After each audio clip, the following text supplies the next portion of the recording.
So welcome you all friends and PYQs की बहुत ज़्यादा डिमांड है.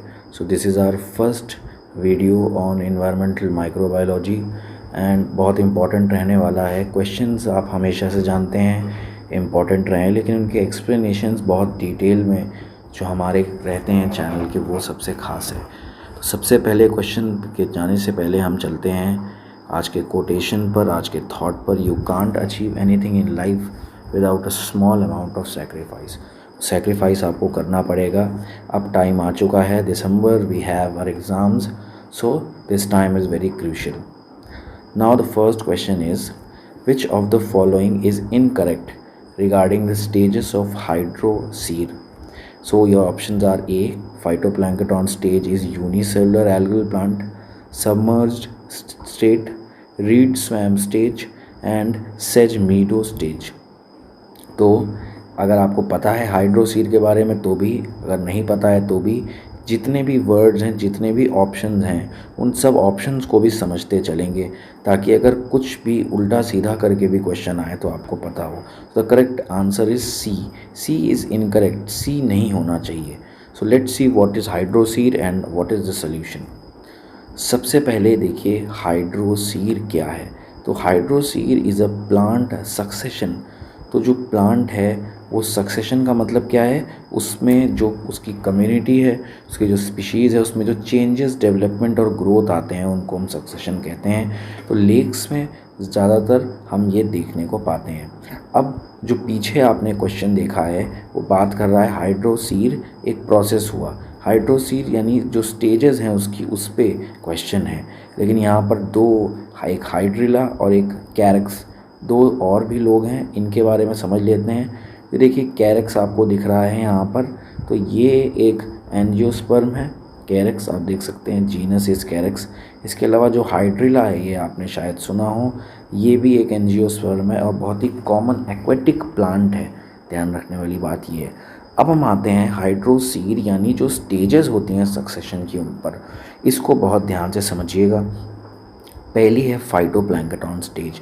फाइटोप्लैंक्टन स्टेज में क्या होता है, जो स्पोर्स होते हैं, दैट स्पोर्स बाय विंड, वो विंड के द्वारा आते हैं और कुछ सॉइल पार्टिकल्स भी आते हैं, और वो जो वाटर है, वो जो भी लेक है उसमें वो आना शुरू कर देते हैं.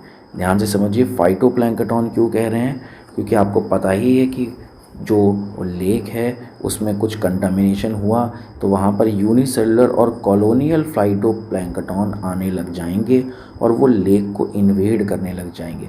हम बात कर रहे हैं कि कैसे प्लांट ग्रो करता है, कैसे ऑर्गेनिजम्स आते हैं. तो सबसे पहले विंड के द्वारा आता है स्पोर्स, कुछ सॉइल, और उस पर कुछ कॉलोनियल और यूनिसेलुलर प्लैंक्टन आते हैं and they invade the lake. So this stage is known as phytoplankton. इसीलिए इसे फाइटोप्लैंक्टन कहते हैं. एग्जाम्पल क्या हो सकते हैं, amoeba and cyanobacteria, they all can be the examples. Submerged state. अब क्या होता है दैट वो फाइटोप्लैंक्टन जो आए थे अब वो मरना शुरू करते हैं. They start decaying and they are now dead. अब जब ये डेड होते हैं तो जो सॉइल है हमारी, उसमें जब ये ह्यूमस मिक्स होगा तो that is suitable for growth of another type of organisms which are hydrophytes. तो अब ये पानी में जो पौधे होते हैं हाइड्रोफाइट्स, उनको ग्रो करने के लिए सॉइल अच्छी होने लगती है. और इसीलिए हाइड्रिला, ये जो हाइड्रिला है ये अब ग्रो करना शुरू कर देगा लेक में, सबमर्ज स्टेट में. इसीलिए इसे सबमर्ज्ड कहते हैं, क्योंकि जो इनकी रूट्स होती हैं वो कहाँ होती हैं, पानी के अंदर. अब क्या होगा, अब हाइड्रिला की भी डेथ हो जाएगी. सेकंड स्टेज के बाद हाइड्रिला ऑल्सो डाइज, और उसके डेथ और डीके के बाद फिर से सॉइल सूटेबल होगी और वो नए प्लांट्स को ग्रो करेगी. ये जो प्लांट्स होंगे ये, इनकी रूट तो वाटर के अंदर होगी, लेकिन इनके लीव्स या कुछ पार्ट्स पानी के ऊपर होंगे. इसीलिए इस स्टेज का नाम है फ्लोटिंग. एग्जाम्पल हो सकता है हमारा एजोला.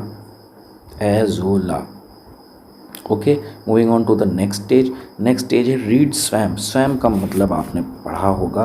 तो रीड स्वैम्प क्या होता है, एम्फीबियस स्टेट है. एम्फीबियस मतलब क्या है, एम्फीबियस आपने सुना होगा, those animals who can be in water, जो पानी में भी रह सकते हैं और ज़मीन में भी रह सकते हैं, लाइक स्नेक. तो एम्फीबियस क्यों कहते हैं, क्योंकि अब क्या हुआ कि जो हमारा ऊपर बने थे। सबसे पहले आपने देखा कि फाइटोप्लैंक्टन आते हैं, अटैक करते हैं, उसके बाद फाइटोप्लैंक्टन की डेथ होती है तो हाइड्रोफाइट्स आते हैं, फिर हाइड्रोफाइट्स की डेथ होती है तो कुछ और लोग आते हैं जिनके लीव्स ऊपर रहते हैं। अब हम देखेंगे कि क्या हुआ है एम्फीबियस स्टेज में, जो और भी अलग टाइप के प्लांट्स हैं वो आना शुरू करते हैं जिनके रूट्स नीचे हैं लेकिन बाकी पार्ट्स ऊपर हैं, जैसे टाइफा। और इसके बाद है सिजमेडो स्टेज। इस स्टेज में क्या होता है, अब बहुत सारे प्लांट्स उग चुके हैं, बहुत ग्रोथ हो चुकी है। इतना ज़्यादा ग्रोथ होने की वजह से ट्रांसपीरेशन रेट होने लगता है, यानी कि ट्रांसपीरेशन मतलब जो सूरज की किरणें हैं उनकी वजह से जो इवेपोरेशन हो रहा है वो आप जानते हैं। लेकिन जब लीव्स में इवेपोरेशन होता है वाटर का तो that is known as transpiration. इस ट्रांसपीरेशन से की वजह से क्या होगा, जो मार्शी सॉयल है, दलदली मिट्टी, वो उजागर होने लगेगी, वो एक्सपोज हो जाएगी, इसीलिए इस स्टेज को कहते हैं सेजमीडो। और फिर क्या होगा, थोड़ी देर बाद क्या होगा, ये और सूखने लगेगी और वुडलैंड स्टेज में क्या होगा, सॉइल ड्राई हो जाएगी और मार्शी जो था हमारा पूरा का पूरा ख़त्म हो जाएगा। बिल्कुल एक हार्ड लकड़ी हमारी बनने लग जाएगी, जिसे हम कहते हैं हमारा वुडलैंड स्टेज। जैसे पॉपुलस प्लांट है, ट्री है, वो उगने लग जाएगा। और क्लाइमैक्स में क्या होगा, द एंड, इसमें क्या होगा, जो वुड है that is invaded by trees. अब जो छोटे छोटे पेड़ थे उनको बड़े बड़े पेड़ आके कन्वर्ज करने लग जाएंगे। और this is a whole process, ये हमने आपको बहुत ज़्यादा डिटेल में बता दिया है। नेक्स्ट क्वेश्चन पे चलते हैं। Choose the correct statement. All stages called sere, each stage is called seral. Initial are strategic, final को कहते हैं के स्ट्रैटेजिक। और लास्ट है seral takes short time then sere to develop. देखिए क्वेश्चन बहुत ही क्वालिटेटिव है, आपको समझना पड़ेगा, ये कोई छोटे मोटे क्वेश्चन नहीं है। हर लाइन में एक अपनी ही नॉलेज का, आप एक टेक्स्ट बुक में आप इतना नहीं पढ़ पाएंगे, तो हमने कोशिश की है कि हम यहाँ पर बहुत ब्रीफली एक्सप्लेन करें। तो अब देखिए ये जो है इसमें ऑप्शन दिया है कौन कौन से सही हैं, तो आप देख सकते हैं सारे A B D E, A and B and C, C D and E। So the correct answer is C। Correct answer is C, यानी कि C, D और E ही सही है, A और B गलत है। अब समझते हैं, देखिए एक्सप्लेनेशन की तरफ चलते हैं। सीरियल कम्युनिटी क्या होता है? A seral community is an intermediate stage of ecological succession advancing towards the climax community. तो क्लाइमैक्स मतलब अंत होता है, अभी आपने यहाँ पर भी देखा क्लाइमैक्स अंत है, इट इज़ द एंड। तो क्लाइमैक्स तक पहुँचने से पहले जो बीच की स्टेज होती है वहाँ पर किसी कम्युनिटी को, प्लांट की, एनिमल की, हम कहते हैं सीरियल कम्युनिटी। ठीक है, एग्जाम्पल के लिए ये बहुत इंपॉर्टेंट है, नेट में कई बार आया है। हाइड्रोसीर क्या है? जब सक्सेशन होता है एक्वेटिक हैबिटेट में। Xerosere dry habitat, lithosere bare rock and psammosere जब सैंडी एरियाज़ में होता है। ये आपको याद करना पड़ेगा, तो ध्यान दें। अगर तो देखिए सीरी क्या है? सीरी है sequence of development stages of an ecological community. Simple सी बात है, इकोलॉजिकल कम्युनिटी का जो डेवलपमेंट होगा उसकी स्टेज जो है, उसका जो सीक्वेंस है उसे कहते हैं सीरी। ठीक है, अब ईच, और जो सीरल है, सीरल किसे कहते हैं फिर? तो जो सीरल है, सीरल होता है इंडिविजुअल जो कम्युनिटीज़ बीच बीच में बन रही हैं, थोड़ा थोड़ा चेंज होता रहता है ना कम्युनिटी में, तो ये जो इंडिविजुअल कम्युनिटीज़ बन रही हैं, प्लांट, आइदर प्लांट और एनिमल, इन्हें हम कहते हैं सीरल। ठीक है, अब इसके बाद बात करते हैं और जो टर्म्स दिए हैं, और क्या टर्म्स दिए हैं, तो इनको पढ़ना पड़ेगा। आर स्ट्रेटेजिक, पाइनर स्पीशीज़, क्लाइमैक्स और के, इनको समझने की कोशिश करते हैं। पाइनर स्पीशीज़ वो स्पीशीज़ होती हैं जब कुछ नहीं था इकोसिस्टम में, जब वो बनना स्टार्ट हुआ था, तब जो स्पीशीज़ आती हैं स्टार्टिंग में उन्हें कहते हैं पाइनियर। पाइनियर मतलब शुरुआत करने वाला। तो वो माइक्रोबियल हो सकते हैं, माइक्रोब्स हो सकते हैं, हार्डी प्लांट्स हो सकते हैं जो वहाँ पर रह पाए। ठीक है, क्लाइमैक्स स्पीशीज़ कौन सी हैं? अच्छा, इन्हीं पाइनियर स्पीशीज़ को ही हम क्या कहते हैं? इन्हीं को हम कहते हैं आर स्ट्रैटेजिस्ट। ठीक है, पाइनियर स्पीशीज़ का दूसरा नाम है आर स्ट्रैटेजिस्ट, क्लाइमैक्स स्पीशीज़ का दूसरा नाम है के स्ट्रैटेजिस्ट। क्लाइमैक्स स्पीशीज़ को ही कहते हैं लेट सीराल। ठीक है, इक्विलिब्रियम स्पीशीज़ भी कहते हैं। ये कौन है? जो जब क्लाइमैक्स मतलब सारे रिसोर्सेज का खात्मा हो गया, अब उस लिमिटेड रिसोर्सेज में रहने वाले लोग कहते हैं क्लाइमैक्स। अब क्लाइमैक्स के बाद क्या हो सकता है? हो सकता है कोई डिस्टर्बेंस आ जाए, फ्लड, फायर, फॉरेस्ट फायर, और सब कुछ ख़त्म हो जाए और फिर से नया सक्सेशन स्टार्ट हो। आर और के इनका नाम क्यों है सर? तो 2 साइंटिस्ट थे, उन्होंने दिया था। विल्सन है हमारे बहुत ही फेमस इकोलॉजिस्ट, उन्होंने दिया था। और आर हम कहते हैं रेट ऑफ ग्रोथ, के कहते हैं कैरिंग कैपेसिटी को। तो ये एक अलग ही मुद्दा है, इस पे हम नहीं जाते हैं। बात ये है कि सी, डी और ई सही क्यों है। देखिए, सारे स्टेजेस को सीरी नहीं कहते हैं, सीक्वेंस जो है उसे हम सीरी कहते हैं, ठीक है। जो सीक्वेंस है वो एक साथ मिला के कहा जाता है सीरी। स्टेजेस तो बहुत से, each stage is called serial. गलत, क्यों स्टेजेस सीरियल नहीं है? एक्चुअली जो इंडिविजुअल ट्रांजिशनल कम्युनिटी है that is known as serial. तो स्टेज को नहीं कहा जा सकता। अब आपको पता लग गया होगा। और यहाँ जब सवाल आता है कि seral takes short time then sere to develop, देखिए सीरे एक पूरा प्रोसेस है, ठीक है। This is sere. और सीरियल क्या है? ये एक सीरियल है, एक कम्युनिटी का जो ट्रांजिशन हो रहा है। तो जाहिर सी बात है सीरियल एक जल्दी होगा, सीरे तो पूरा प्रोसेस है। मुझे लगता है आपको यहाँ पर क्लैरिटी होगी। If still there is any doubt please comment करिए और हमारे ग्रुप्स पर आके हमें आप पूछ सकते हैं। आर और के में और भी ज़्यादा आपको डिफरेंस चाहिए तो देखिए, ये हमने यहाँ पे दिया है short lived, long lived, small, large, weak, strong. और ये बहुत ही ज़्यादा डिस्क्रिप्टिव है, हम इस पर एक अलग से टॉपिक भी कर सकते हैं अगर आपके कमेंट्स आते हैं तो। Next question is which of the following is not point towards primary succession. कौन प्राइमरी सक्सेशन के बारे में नहीं बात कर रहा है? गलत है statement. It is never ending process of creating and developing an ecosystem, volcano, slide, glacier का आना, फ्लावर्स, फर्न्स एंड ग्रासेस का ग्रो करना। इसका आंसर होगा ए। नेवर एंडिंग प्रोसेस कैसे हो सकता है? तो पहले प्राइमरी सक्सेशन को समझ लेते हैं।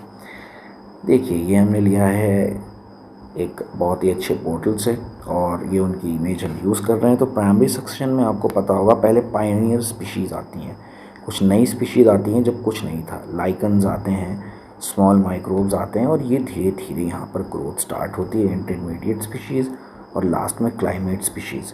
लेकिन प्राइमरी सक्सेशन एंड होता है क्योंकि फिर इसमें क्या आएगा? डिस्टर्बेंस, बाढ़ आ जाएगी, फ्लड आ जाएगा और आप कह सकते हैं कि फायर आ जाएगा या ह्यूमन एक्टिविटी हो सकती है और सब कुछ ख़त्म हो जाएगा। तो ये जो प्राइमरी सक्सेशन कभी ख़त्म नहीं होता, ये गलत है और बाकी सब सही स्टेटमेंट हैं। अगले क्वेश्चन पे आते हैं, विच of the following is correctly matched. तो करेक्टली मैच्ड अगर आपको देखना है तो पायनियर स्पीशीज़ अराइवल पे आती हैं, ये सही लग रहा है अब तक आप जो पढ़ चुके हैं। क्लाइमैक्स जब मैच्योरिटी आती है, आपको लग रहा होगा ये भी सही है। सी सेकेंडरी सक्सेशन कैरिंग कैपेसिटी, तो ये जो बी और सी है थोड़ा सा इसमें डाउट है, लेकिन मुझे लगता है ए और B would be clear. A arrival पे आता है तो आप इतना तो जज कर सकते हैं कि ए सही है, लेकिन अब सी और ए में डाउट होगा क्योंकि ए एंड बी भी सही हो सकता है एंड ए ओनली भी सही हो सकता है। लेकिन मैं आपको बताना चाहता हूँ कि क्लाइमैक्स मैच्योरिटी पे होता है। जिनको ये बात समझ में आ गई है वो तुरंत ए को टिक करेंगे and this is the right answer. लेकिन यहाँ पर हमारा डाउट है व्हाट इज़ सेकेंडरी सक्सेशन। चलिए इसको समझते हैं।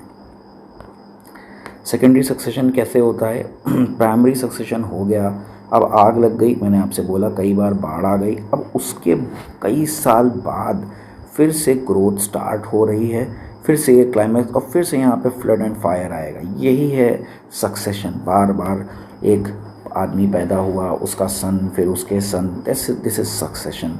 तो जो सेकेंडरी सक्सेशन है, सेकेंडरी सक्सेशन कैरिंग कैपेसिटी के बारे में बात करता है, कितना वो और बढ़ा सकता है। तो बिल्कुल यहाँ पर ये सही बात नहीं है। कैरिंग कैपेसिटी सेकेंडरी सक्सेशन में इम्पॉर्टेंट है लेकिन इतना भी इम्पॉर्टेंट नहीं है। अगले क्वेश्चन पे आते हैं, dash is rate at which energy is stored as biomass by plants और other primary producers and made available to the consumers the ecosystem. इस रेट को क्या कहते हैं? तो the correct answer is net primary productivity. मुझे लगता है दिस नीड्स नो बहुत ज़्यादा क्लैरिफिकेशन की ज़रूरत नहीं है, ये अंडरस्टूड है नेट प्राइमरी प्रोडक्टिविटी क्या होता है। And we move on. अगर स्टिल कोई है तो आप बताइएगा हमें। You can also mail us और join us on Instagram. Best statement regarding climax community. अब क्लाइमैक्स के बारे में हम बहुत कुछ जान चुके हैं, लास्ट का प्रोसेस है, तो इसके बारे में अगर आप देखें तो यहाँ पे बेस्ट स्टेटमेंट होगा option A, more stable and more diverse. देखिए सबसे ज़्यादा स्टेबल है ये, अब उसमें चेंजेस होने की गुंजाइश बहुत कम है एंड मैक्सिमम डाइवर्स, क्योंकि जितना ग्रोथ होना था, जिनको जिनको आना था वो आ चुके हैं। So the A option would be right enough. फिर भी हमें और एक्सप्लेन करते हैं। तो क्लाइमैक्स कम्युनिटी क्या है? एंड पॉइंट है सक्सेशन का, और ये डिपेंड करता है क्लाइमेट और ज्योग्राफी पर भी। इम्पॉर्टेंट बात है, climax community will persist in a given location until a disturbance occurs. बोला ना मैंने कई बार, जब तक बाढ़ और फायर नहीं आता तब तक ही ये है। अगर कोई डिस्टर्बेंस आती है then it is going to be vanished. तो डिस्टर्बेंस बहुत इंपॉर्टेंट है। क्लाइमैक्स क्या है? क्लाइमैक्स हमारा more stable and more diverse है, option A. Okay, now comes seventh. इसमें बहुत समझना पड़ेगा। The elimination of even a small number of individual predators. देखिए, प्रे और प्रीडेटर आप जानते होंगे शायद। प्रे है शिकार, प्रीडेटर है शिकार करने वाले। लॉयन प्रीडेटर है and deer is prey. So the option is trophic cascade, dispersion, community assembly, food chain. सो ये जो टर्म है trophic cascade, that needs an explanation. बहुत डिटेल में इसको समझना चाहिए हमें, क्योंकि this is the correct answer. तो इसको समझते हैं, what is trophic cascade. Trophic cascade को एक एग्जांपल से समझते हैं, बहुत ही शॉर्ट एग्जांपल है। तो we all know USA, United States of America. So United States of America Pacific Ocean के पास पड़ता है, और ये जो पैसिफिक ओशन है वहाँ पर पहले मिलते थे सी ऑटर्स। आपने देखे होंगे, ये होते हैं सी ऑटर्स। दे आर ये आप कह सकते हैं कि ये रैट की फैमिली के हैं। तो सी ऑटर्स खाते थे जायंट केल्प। सी ऑटर्स जो हैं सी ऑटर्स हमारे खाते थे सी ऑर्चिन्स को। तो ये सी ऑर्चिन्स हैं, आप देखिए कांटेदार थोड़ा सा है ये। लेकिन फिर क्या हुआ कि इंसानों ने सी ऑटर्स को खाना स्टार्ट कर दिया। So due to the hunting of sea otters, अब क्या हुआ कि सी ऑर्चिन्स की पॉपुलेशन जो है वो बहुत ज़्यादा बढ़ गई। सी ऑर्चिन्स की पॉपुलेशंस बहुत ज़्यादा बढ़ गई। और जो सी ऑर्चिन्स हैं वो किसको खाते थे? तो वो खाते थे जायंट केल्प को, जिससे ना एल्गी, एक प्लांट आप समझ लीजिए, वाटर का प्लांट। सी ऑटर्स खाते थे सी अर्चिन्स को, सी अर्चिन्स खाते थे जायंट केल्प को। इस प्रोसेस को ब्रेक कर दिया ह्यूमंस ने। तो यहाँ पर एक डिस्टर्बेंस आ गया। अब सी अर्चिन्स की पॉपुलेशन ओवर पॉपुलेटेड हो गई, बहुत ज़्यादा हो गई। जायंट केल्प की भी बहुत ज़्यादा हो गई। तो जायंट केल्प जो हैं उनको सी अर्चिन्स ने क्या कर दिया? ज़्यादा खाना स्टार्ट कर दिया। तो एक तरह से डिफॉरेस्टेशन आ गया, कम्युनिटी में चेंज आ गया। This is known as cascading change. और कैस्केडिंग 3 तरह के होते हैं, top down, bottom up and subsidy. तो कैस्केडिंग, ट्रॉपिक कैस्केड क्यों हुआ आंसर? क्योंकि देखिए क्या है, प्रीडेटर जो हैं उनमें चेंज आ रहा है, बायोडाइवर्सिटी में लॉस आ रहा है। टॉप अप, टॉप डाउन क्या होता है? टॉप डाउन मतलब अगर ऊपर का जो प्रीडेटर है लॉयन, अगर उसको कुछ दिक्कत हो जाए। बॉटम अप मतलब जो प्रोड्यूसर्स हैं प्लांट, उनमें चेंज होने लग जाए या उनकी डेथ हो जाए। अब मान लीजिए लॉयन जो है, लॉयंस की अगर डेथ हो गई तो नीचे के डियर्स बढ़ जाएंगे और वो आपके एग्रीकल्चरल साइट्स पे ज़्यादा खाने लग जाएंगे। अगर उल्टा हो जाए, लॉयन बढ़ जाए, तो डियर्स की जनसंख्या बहुत कम हो जाएगी और फिर ये ह्यूमंस पे अटैक करेंगे। सो दिस इज़ अ प्रोसेस। और आगे और भी क्वेश्चंस हैं, हम आगे चलेंगे कभी और सेकेंड पार्ट में दिखेगा। Thank you and have a nice day.